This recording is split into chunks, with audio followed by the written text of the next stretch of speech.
Fala galera, tudo bem com vocês? Galera, hoje eu vou continuar com as nossas resoluções de exercício, ok? Para que a gente lembre alguns pontos importantes para a nossa prova do PAS, beleza? E que a gente consiga aprender alguns conceitos que são importantes, beleza? E com isso eu vou dar continuidade aí com as nossas questões da nossa página 83, beleza? E agora a nossa questão de número 4 lá da página 83, beleza? Ela fala para a gente o seguinte: uma árvore adulta consegue absorver em um ano cerca de 25 kg de gás carbônico e produzir oxigênio suficiente para a respiração de dois adultos. Isso se deve principalmente ao balanço entre os processos de fotossíntese e respiração celular que ocorre na planta, né? Conforme o esquema mostrado na figura. Né? Então você tem aqui o processo que acontece de dia, que é a fotossíntese, né? Você tem aqui água mais o CO2, desse processo aí de diversas reações metabólicas você forma aí a nossa glicose e, como consequência, você forma aqui o nosso oxigênio, né? Só que em concomitante de dia, você também tem um processo de respiração, onde você consome esse oxigênio, beleza? Com isso você vai gerar energia, você gera água e CO2 também. Tranquilo? Só que esse processo de respiração acontece de dia e de noite. Tranquilo? Então, beleza. Daqui a pouco vai ser importante esses dados, tá? Tendo como referência essas informações, julgue os próximos itens. Então, primeiro item nós temos o seguinte: conforme a lei de Prost, é possível diferenciar os compostos que é o formaldeído, que é o CH2O, e a glicose, que é o C6H12O6. Primeiro, galera, vamos relembrar o que é a lei de Prost, né? A lei de Prost ela faz parte lá do conjunto de leis ponderais. Dentre elas está a lei de Lavoisier, né? E a lei de Prost. Lembre-se que a lei de Lavoisier é a famosa lei da conservação de massas, né? A massa dos seus reagentes obrigatoriamente tem que ser igual à massa dos produtos formados, né? Ou a soma da massa dos reagentes tem que ser igual à soma das massas dos produtos formados, tá? Isso é a lei de Lavoisier. A lei de Prost, essencialmente, é a seguinte: uma determinada substância sempre apresenta uma proporção em massa entre os elementos que a constituem constante, fixa e invariável, beleza? Mas aí, galera, vamos analisar qual é a proporção, né, na molécula de formaldeído de carbono, hidrogênio e oxigênio e a proporção entre o carbono, hidrogênio e oxigênio na molécula de glicose. Ora, se eu for pegar aqui o meu formaldeído, né, que eu vou colocar aqui abreviado, né, nós temos aqui um carbono, beleza? Nós temos aqui dois hidrogênios, né? E nós temos aqui um oxigênio. Essa é a proporção, né? A proporção é de 1 para 2 para 1, tranquilo? Só que se eu for pegar aqui a molécula de glicose, que eu vou pegar aqui abreviado, né, GLC, né, nós temos aqui C6, né, H12, né, O6. Beleza, galera? Tranquilo? Mas se eu for simplificar isso aqui, galera, né, se eu for dividir isso aqui por 6, por exemplo, né, para simplificar, eu vou chegar aqui numa proporção ou numa fórmula mínima que a gente chama de C1, opa, deixa eu apagar aqui, de C1, H2, H2, O1. Beleza? É exatamente a mesma proporção que a molécula de formaldeído. É exatamente a mesma proporção, é de 1 para 2 para 1. Como a lei de Lavoisier ela vai olhar para a proporção, né, entre os elementos que constituem uma determinada molécula, você não tem como diferenciá-las. Né? Você não tem como diferenciar uma molécula de glicose e de formaldeído pela proporção entre os átomos de carbono, hidrogênio e oxigênio. Beleza? Por quê? Porque a proporção é a mesma. Se você for simplificar a molécula de glicose, dá exatamente a mesma proporção da molécula de formaldeído. Beleza? Quando você falar de lei de Proust, você sempre vai olhar para a proporção entre os átomos. Se essa proporção for a mesma, você não tem como diferenciar. Se essa proporção for diferente, aí tem como diferenciar. Por exemplo, se eu tiver aqui uma molécula de monóxido de carbono e uma molécula de dióxido de carbono, né, eu teria como diferenciar as duas através da lei de Proust.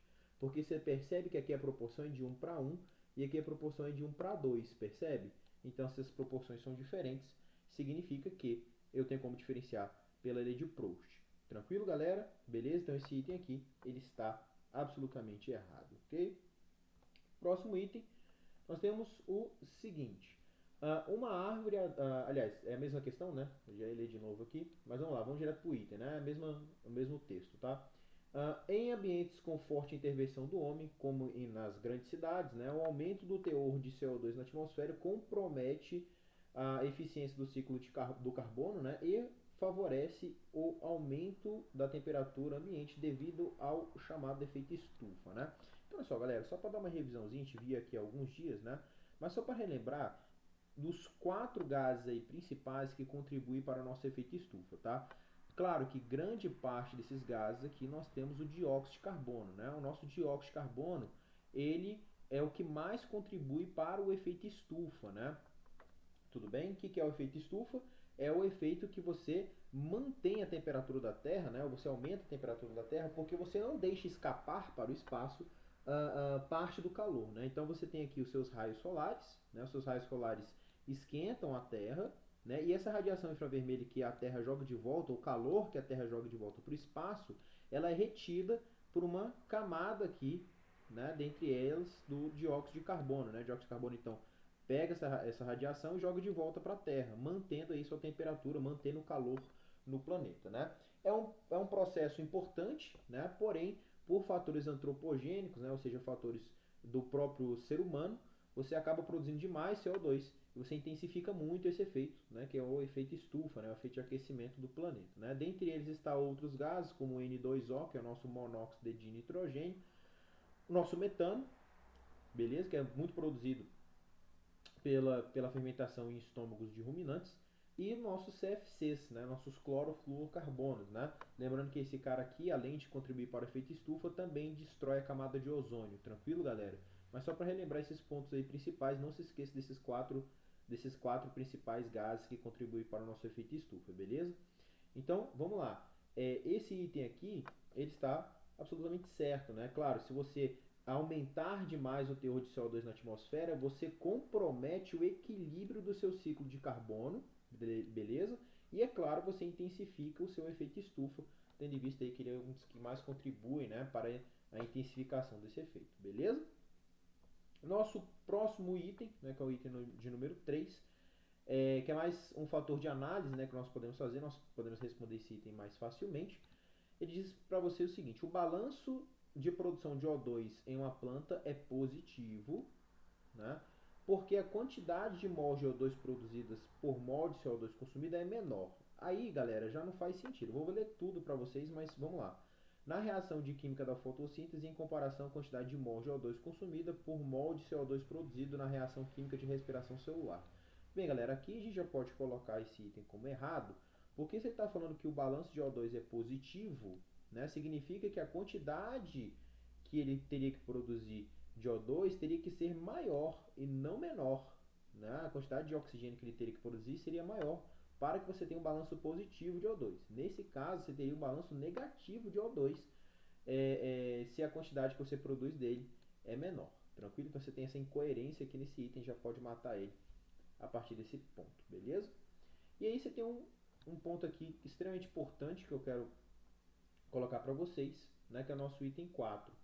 Considerando-se que a glicose tem solubilidade igual a 470 mg por ml a 20 graus Celsius em água, então após a centrifugação de uma solução de aquosa de glicose de concentração 2 mol por litro a 20 graus Celsius, o tubo utilizado na centrifugação terá esse aspecto. Que aspecto, galera? Vocês percebem que esse tubinho aqui, esse Eppendorf aqui, né, ele tem um aspecto heterogêneo, né? Você tem aqui uma solução olha, você tem um material aqui que ele é bifásico, né? Você tem uma fase aqui onde você tem a glicose sólida, né? E a glicose aqui em solução. Como é que a gente vai responder a essa pergunta? A gente vai responder essa pergunta da seguinte forma, galera. Primeiro, ele fala para você que a quantidade que você consegue solubilizar de glicose em água é de 470 mg por ml. Essa é a quantidade máxima que você consegue. Esse é o limite, tá? Isso aqui é o que a gente chama de coeficiente de solubilidade, daqui a pouco eu vou falar, tá? Primeiro, glicose, massa molar, 180 gramas por mol. Isso daria para você tirar facilmente, porque lá no nosso país nós temos tabela periódica, ok? E então, se ele está falando para você que você vai ter uma solução, né, 2 mol por litro, né, se eu for multiplicar isso aqui por 2, né, já que a cada 1 mol eu tenho 180 gramas, eu vou ter uma solução de 360 gramas, beleza, galera? Por litro. Tranquilo? Você está falando aqui 2 mol por litro, é a mesma coisa que eu vou falar 360 gramas por litro de glicose que eu coloquei lá. Só que acontece que ele está falando para você que o coeficiente de solubilidade, o que é o coeficiente de solubilidade? É o limite máximo que você consegue dissolver de uma determinada substância a uma determinada temperatura, tá? Esses três fatores vão estar correlacionados, tá? A temperatura, quantidade de solvente, tá? E a quantidade de soluto.